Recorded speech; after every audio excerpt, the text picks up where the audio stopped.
Bismillahirrahmanirrahim. Assalamualaikum warahmatullahi wabarakatuh. Perkenalkan, nama saya Ahmad Haidir.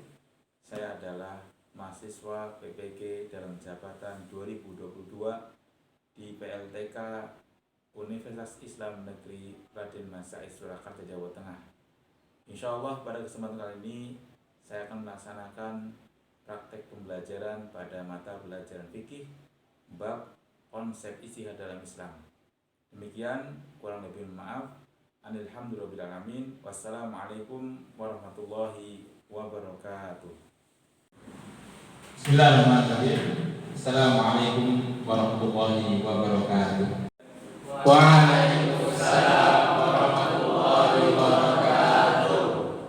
Alhamdulillah wassalatu wassalamu ala Rasulillah wa ala alihi washabihi wa man wala wa ba'd. Bagaimana kabar antum sekalian? Alhamdulillah. Awali pertemuan ini dengan membaca basmalah ya. Bismillahirrahmanirrahim. Ya, kita awali pertemuan ini dengan mengaksen terlebih dahulu. Mas Dovin Rusida Rofi Auta, Mas Hidayatul Huda, Mas Muhammad Zahron Rofi, Mas Fido Bahrul Ulum. Alhamdulillah ya, absen sudah selesai dan alhamdulillah hadir semuanya. Ya, bagaimana kabar antum sekalian? Alhamdulillah. Siap untuk belajar? Siap. Alhamdulillah ya, saya coba cek. Semuanya bawa buku? Bawa. Pulpen, pensil? Alhamdulillah ya. Berarti siap untuk belajar? Siap? Ya, alhamdulillah. Ya, anak-anakku insya Allah Subhanahu wa Ta'ala, insya Allah pada pertemuan kali ini kita akan membahas tentang mata pelajaran fikih konsep ijtihad dalam Islam untuk kelas 12 ya, semester berdasar. Insya Allah masih siap belajar? Siap. Ya. Sebelum kita lanjutkan, kita akan mengulang kembali materi yang dahulu dan nanti saya minta tolong dari dua orang di antara peserta didik untuk menyebutkan materi yang lalu. Ya, siapa yang mau mengulang materi yang lalu? Masya Allah, Mas Rehan, berkopik. Silakan Mas Rehan. Perkenalkan nama, terus sebutkan apa yang antum pahami dari materi yang lalu. Bismillah. Assalamualaikum warahmatullahi wabarakatuh. Waalaikumsalam warahmatullahi wabarakatuh. Perkenalkan, nama anak Raihan Asil dan pelajaran yang telah saya murojaah kemarin adalah yang berkaitan dengan hukum yang disepakati di dalam Islam atau sumber hukum Islam yang disepakati, yaitu ada 4. Yang pertama adalah Al-Quran, yang kedua adalah Al-Hadits atau As-Sunnah, yang ketiga adalah Ijma', dan yang keempat adalah Qiyas. Syukran, hanya ini yang bisa saya sampaikan. Assalamualaikum warahmatullahi wabarakatuh. Waalaikumsalam warahmatullahi wabarakatuh. Masya Allah, silakan ya, bisa duduk kembali. Apakah ini benar teman-teman? Benar. Masya Allah ya. Untuk yang mau mengulang materi dulu, materi yang lalu, yang kedua siapa? Oh ya, silakan. Fadhol. Sebutkan nama dan menyampaikan apa yang antum pahami pada materi yang lalu sekarang. Ya. Anak-anakku yang Allah Subhanahu wa Ta'ala, sebelum kita melanjutkan materi, coba kita mengaitkan apa kaitan materi yang dulu yang berkaitan dengan masalah yang sudah kita bahas dengan materi yang akan kita bahas ya. Di mana dulu kita membahas tentang masalah hukum Islam ya. Assalamualaikum warahmatullahi wabarakatuh.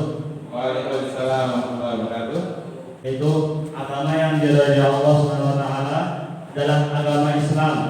Al-Quran adalah sebagai pedomannya, hidup atau sumber hukum umat Islam pertama dan utama. Namun Al-Quran bersifat global dan membutuhkan penjelasan, yaitu Al-Hadits. Maka untuk memahaminya, hukum yang ada di dalamnya tidak disebutkan di dalamnya, diantaranya dengan ijtihad. Masya Allah ya, barakallahu fikum. ya atas apa yang telah disampaikan kaitan materi dulu dengan materi yang sekarang. Oke, ya silakan. Ada yang mau menambahkan kaitan materi dulu dengan sekarang? Ya silakan.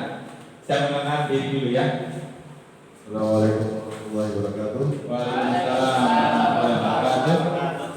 Saya akan menambahkan beberapa dari materi yang dulu dan sekarang.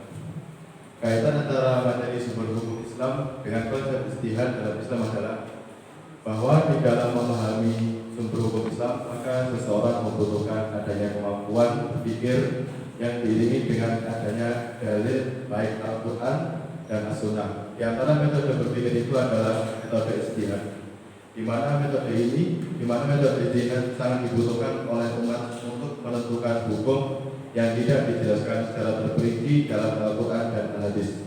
Mungkin itu saja. Wassalamualaikum warahmatullahi wabarakatuh. Waalaikumsalam warahmatullahi wabarakatuh. Masya Allah ya, atas apa yang telah disampaikan ya. Jadi materi dulu masih bisa kuat sekali.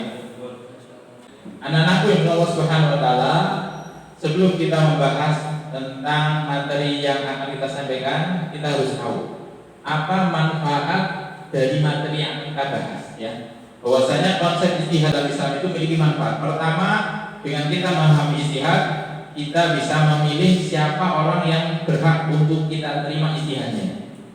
Itu manfaat yang bisa kita ambil ketika kita mempelajari konsep ijtihad dalam Islam. Ya, bisa dipahami manfaat tersebut? Bisa, alhamdulillah. Setelah kita memahami, kita juga harus tahu apa sih tujuan pembelajarannya kita. Karena dengan kita memahami, insya Allah kita bisa lebih paham. Di antara tujuan pembelajaran pertama adalah dengan metode problem based learning atau PBL, peserta didik atau siswa dapat menggali konsep ijtihad dalam pelaksanaan hukum Islam dengan baik dan benar. Ini yang pertama.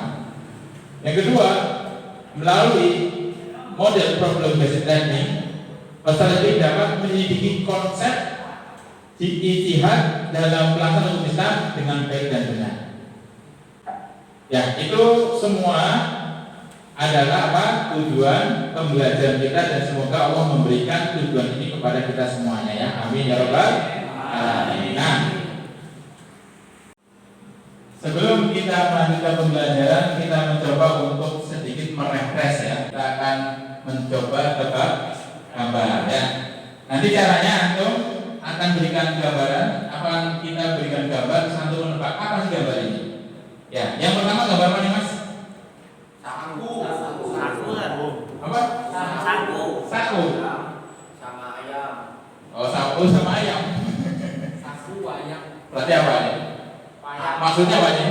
Aku sayang ayam. Saku sayang ayam. Ya, sekarang tebak gambar yang kedua. Ini gambar apa Mas? Ini Kaki. apa maksud dari gambar ini? Alas kaki. Alas kaki ya. Ini kelas dekat kaki ya. Alhamdulillah ya, bisa dijawab semua.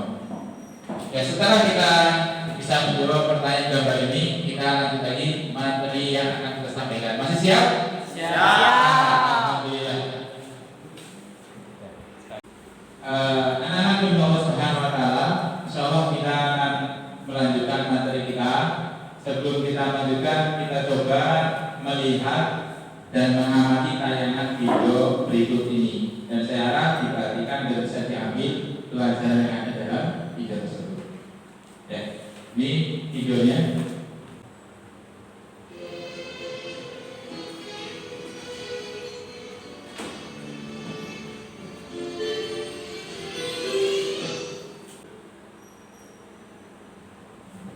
Ini orang yang kedua. Dari sekarang, doa berkah harusnya kita berikan lagi pada orang lain butuhkan. Ini sangat bahasa terapi dari Muhammad itu apa? Dari yang awal dari Mampu, ini menjadi salah satu pemilik dari perusahaan jalan tol dalam kota Indonesia. Dan suatu hari, temannya menawarkan Yusuf untuk membantu ibunya dalam berjualan es Mampu. Dari situ, dia mulai menjadi pedagang songan.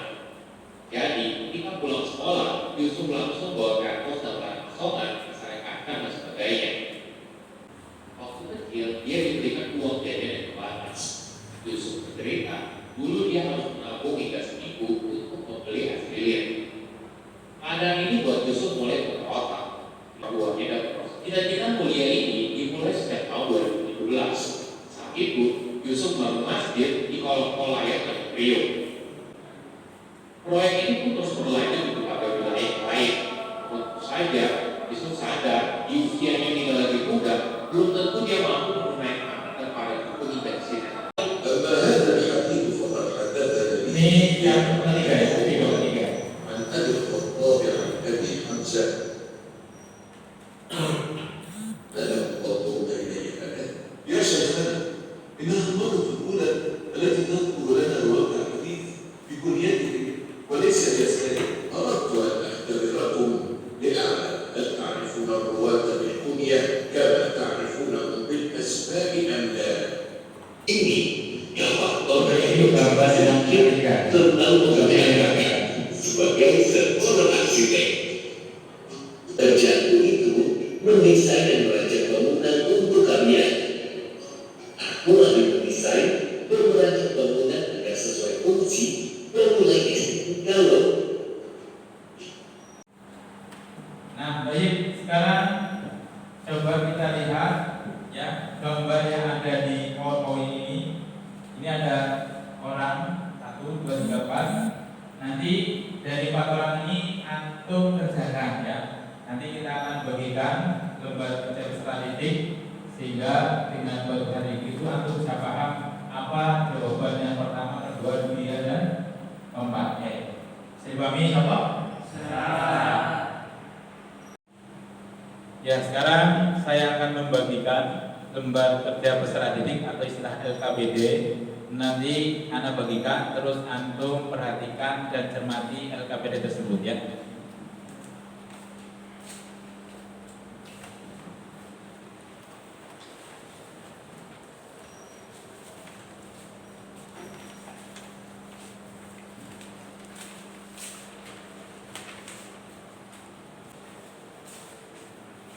Ya, semuanya sudah dapat semua ya? Sudah dapat semuanya? Ada yang belum? Alhamdulillah ya. Setelah antum sekalian mendapatkan lembar kerja peserta didik, adapun untuk materi antum bisa melihat pada modul yang ada atau pada gambar atau PPT yang ada dalam PowerPoint ini ya. Itu. Silakan insyaallah. Sekarang antum bagi kelompok menjadi 4 kelompok dan nanti bangku yang ada dijadikan 4 ya. Bisa dipahami? Ya, silakan. Alhamdulillah ya, ini kelompok sudah terbentuk. Sekarang tinggal apa yang antum harus lakukan dalam studi tersebut. Yang pertama, hal yang pertama antum harus pahami pertama itu ada lembar. Antum diskusikan dalam lembar tersebut ada sebuah masalah. Nanti saya harap setiap santri atau setiap siswa menyampaikan hasil studi tersebut. Bisa dipahami? Alhamdulillah ya. Ya, antum diskusikan selama kurang lebih 10 menit ya. Insyaallah paham? Masih siap ya? Siap. Baik, silakan.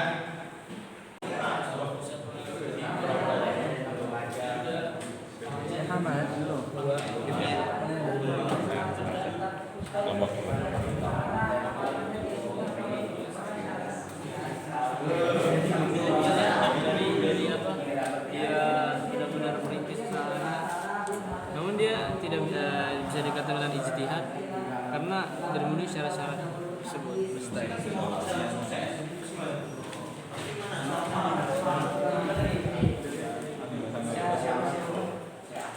Ya kalau Muhammad berarti dia tidak pantas menjadi mustahid ya. Kenapa? Ya karena dia tidak menguasai bahasa Arab, kemudian tidak menguasai seperti usul fikih, asbabun nuzul, nas mamsu, dia tidak menguasai, makanya dia tidak pantas menjadi mustahid. Yang kedua adalah dia adalah seorang pedagang sukses dan seorang kaya raya. Disebutkan juga beliau itu sering menyedekahkan hartanya, sering sedekah.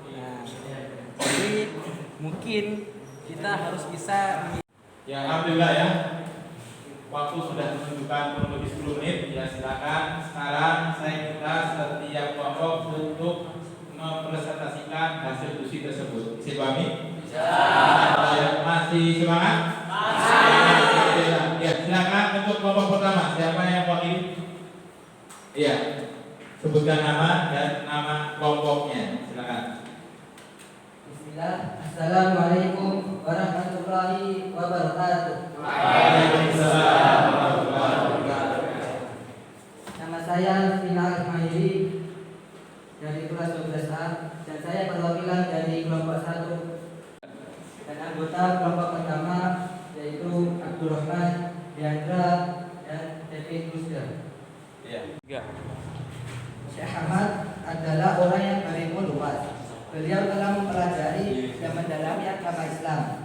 Dalam kurun waktu yang lama, beliau orang yang mengendarai inteligensi tinggi, menguasai berbagai disiplin ilmu dari ilmu hadis, usul fikih, dan fikih. Paham tentang nasikh, mansukh, dan menguasai bahasa Arab, dan juga ilmu yang berkaitan dengan bahasa Arab, ashabul nuzul, ayat, dan ashabul wurud hadis. Dan beliau termasuk orang mujtahid karena memenuhi syarat-syarat mujtahid. Syukran. Assalamualaikum warahmatullahi wabarakatuh. Waalaikumsalam warahmatullahi wabarakatuh. Masya Allah ya. Kita apresiasi kelompok pertama. Ya, alhamdulillah. Sebelum kita melanjutkan ke kelompok kedua, apakah ada yang mau menanyakan atau menanggapi atau menyangkal apa yang disampaikan oleh kelompok pertama? Ada? Alhamdulillah. Monggo, silakan. Sebutkan nama, terus apa nih? Apakah sangkal atau pertanyaan? Silakan. Nama saya Aditya Fauzi dari kelompok 4. Ya, monggo silakan. Ingin memberi pertanyaan kepada kelompok pertama terkait. Ya, silakan. Pertanyaannya apa? Bagaimana jika seorang tersebut telah memenuhi kriteria tersebut tapi tidak menguasai bahasa Arab?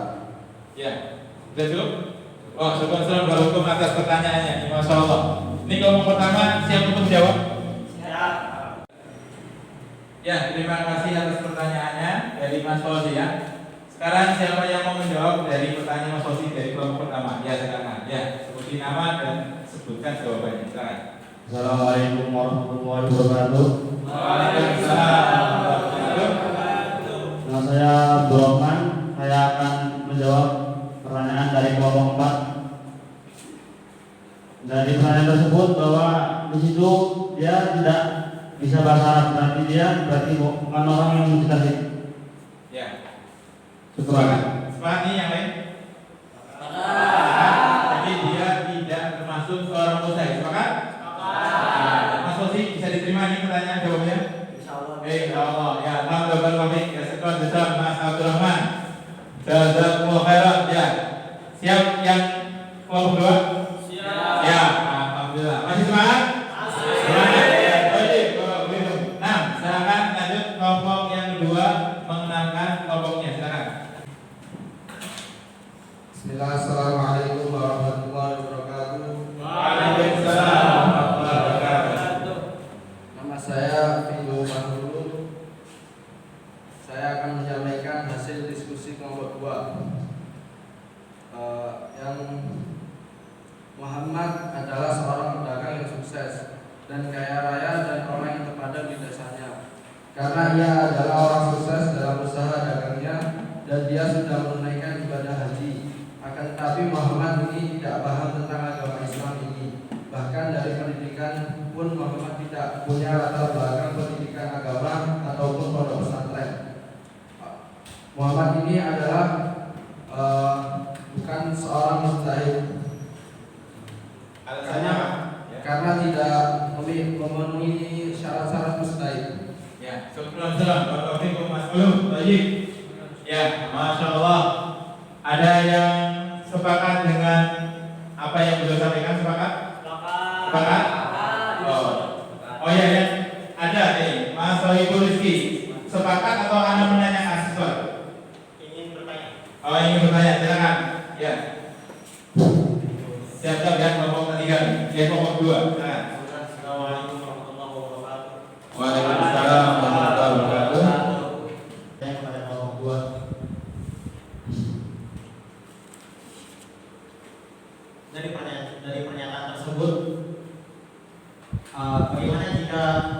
Muhammad ini dimasukkan ke Dewan Fatwa, apakah yang termasuk mujtahid atau bukan?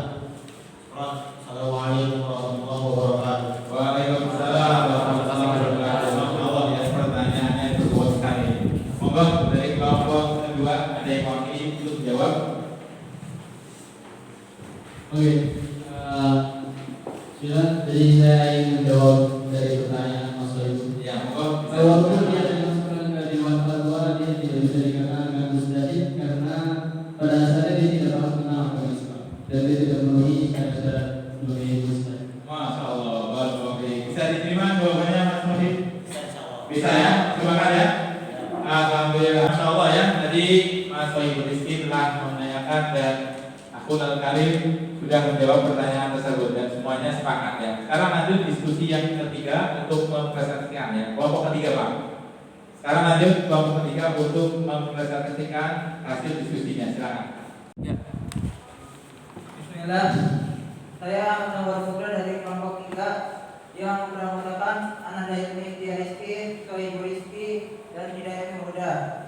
Saya di sini akan menyampaikan hasil diskusi kelompok saya, yaitu yang berkaitan dengan nomor 3. Syekh Husain seorang ulama untuk mazhab Syafi'i. Beliau mempunyai ilmu agama yang luas dan mendalam, menguasai ilmu hadis, usul fikih, bahasa Arab dan lainnya. Dari pernyataan tersebut maka bisa disimpulkan bahwa Syekh Husain ini adalah seorang mujtahid karena dia memenuhi syarat-syarat menjadi seorang mujtahid. Syukran, ini yang bisa saya sampaikan. Kurang lebihnya mohon maaf. Assalamualaikum warahmatullahi wabarakatuh. Waalaikumsalam warahmatullahi wabarakatuh. Masya Allah ya Mas Anggara ya. Semoga apa yang sudah sampaikan bisa dipahami oleh teman-teman yang lain. Tapi ini sepakat ya dengan apa yang disampaikan? Sepakat ya? Ya. Syukur atas setelah yang disampaikan kelompok ketiga. Sekarang barangkali ada kelompok yang lain yang akan menanyakan atau menanggapi. Ada?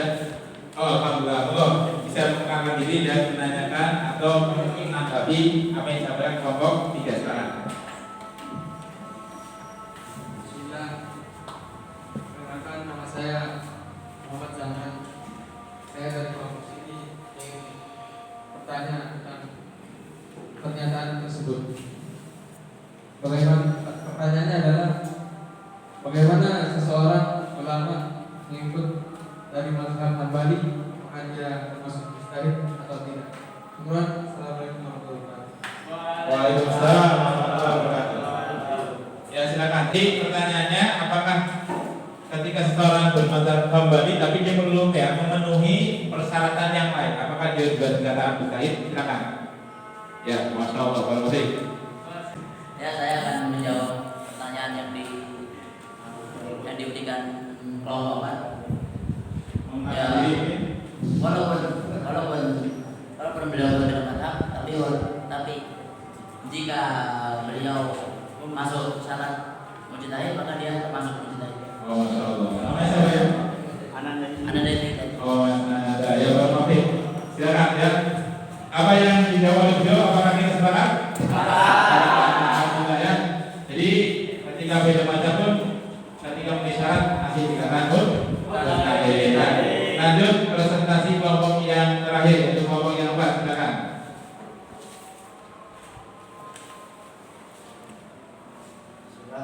Assalamualaikum warahmatullahi wabarakatuh. Waalaikumsalam warahmatullahi wabarakatuh.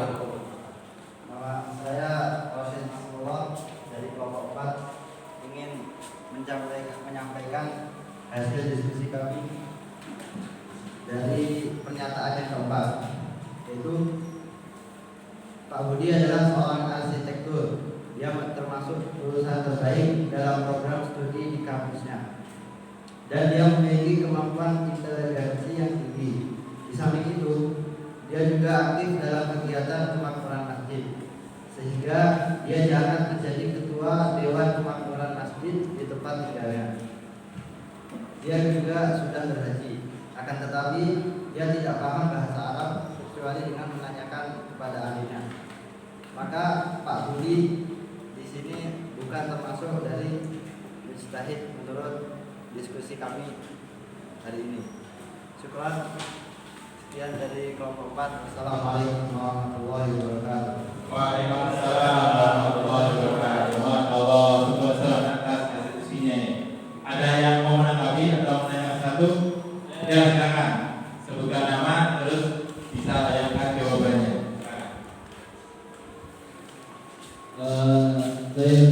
Saya ingin bertanya tentang hasil diskusi dari kelompok 4. Bagaimana jika orang tersebut termasuk orang Arab? Apakah bisa dikatakan sebagai mujtahid atau tidak? Demikian yang dapat saya sampaikan. Nah, syukur Masya Allah atas pertanyaan dari kelompok 2 ya, ke kelompok 4. Silakan ada yang mau ngomongin. Ya, kenalkan nama terus jawab ini ya. Bismillahirrahmanirrahim. Untuk pertanyaan tadi, walaupun seseorang itu orang Arab, tetapi dia belum bisa memahami yang benar dalam masalah Al-Quran dan Al-Hadis, maka dia belum bisa disebut sebagai mujtahid. Karena salah satu syarat dalam menguasai ilmu ijtihad adalah dia harus bisa memahami Al-Quran dan As-Sunnah. Syukran. Wassalamualaikum warahmatullahi wabarakatuh. Waalaikumsalam warahmatullahi wabarakatuh. Ini jawabannya bisa diterima oleh kelompok 2. Setelah kita mendengar hasil dari diskusi, sekarang coba kita menginginkan ada satu orang untuk membuat kesimpulan dari apa yang akan disebutkan semuanya. Silakan. Oh ya, betul. Perkenalkan nama dan monggo disampaikan apa yang akan dibahas. Bismillah. Perkenalkan nama saya Hayatul Huda. Di sini saya akan menyampaikan kesimpulan materi hari ini. Ijtihad adalah pengerahan daya nalar secara maksimal yang dilakukan oleh orang yang telah mencapai derajat tertentu di bidang ilmuwan yang disebut faqih. Apa arti ijtihad? Mengerahkan kemampuan dalam memperoleh hukum syar'i yang bersifat amali melalui cara istidlal. Alhamdulillah. Baik. Yang kedua, apa dasar hukum ijtihad? An-Nisa ayat 59. Masyaallah, barakallahu. Pertanyaan ketiga, apa syarat-syarat seorang mujtahid? Pertama, bahwa dia bisa bermerdeka. Kedua, bahwa dia telah balik dan berakal serta mempunyai inteligensi yang tinggi. Ketiga, mengetahui dalil naqliyah dan hujjahnya. Barakallahu ya. Yang terakhir, apa tingkatan mujtahid? Mujtahid Umar, Mujtahid Muhtasib, Mujtahid fil madhab, Mujtahid tahji, Mujtahid fatwa. Alhamdulillah ya. Berarti coba semua ya. Ya.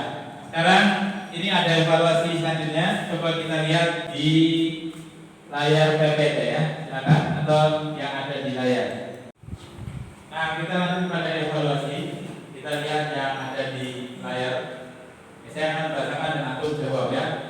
Pertanyaan pertama, seiring dengan berkembangnya Islam, maka berkembang pula masalah yang dihadapi umat Islam, seperti jual beli online, asuransi, dan lain-lainnya.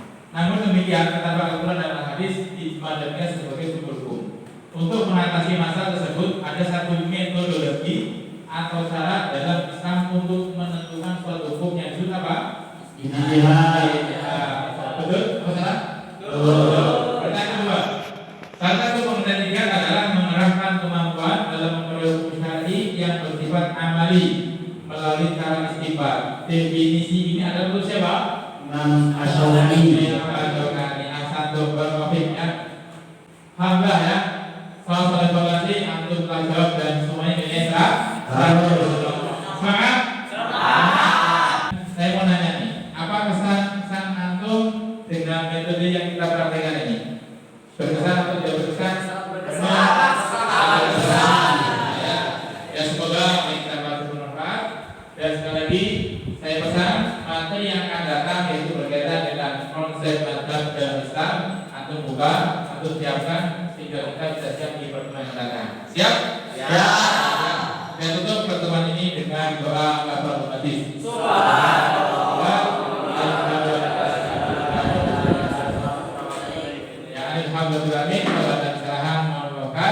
Selamat dan semoga Allah meridai kita. Amin ya rabbal alamin. Wassalamualaikum warahmatullahi wabarakatuh.